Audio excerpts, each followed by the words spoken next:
there's two sides to this story, and this is what you talk about fairness.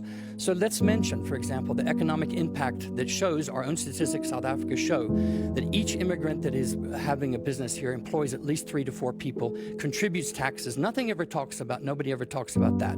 We never talk about the dysfunctionality of Home Affairs in terms of its documentation crisis, where most people who are deemed, quote, illegal are simply without documentation. We don't talk about the 4 million South African citizens who are undocumented, who have to wait years for their documentation. What about them? What about, it's a documentation crisis, it's a systemic crisis.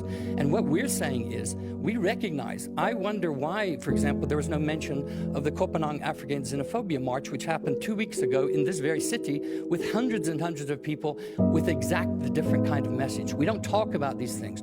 So we're creating a very similar kind of thing to the United States, which is this anger that is then directed towards those who, by the way, built this city that we're very much in. Migrants built this city from Mozambique and Zimbabwe, miners who worked here, who created much of the wealth of the city we live in.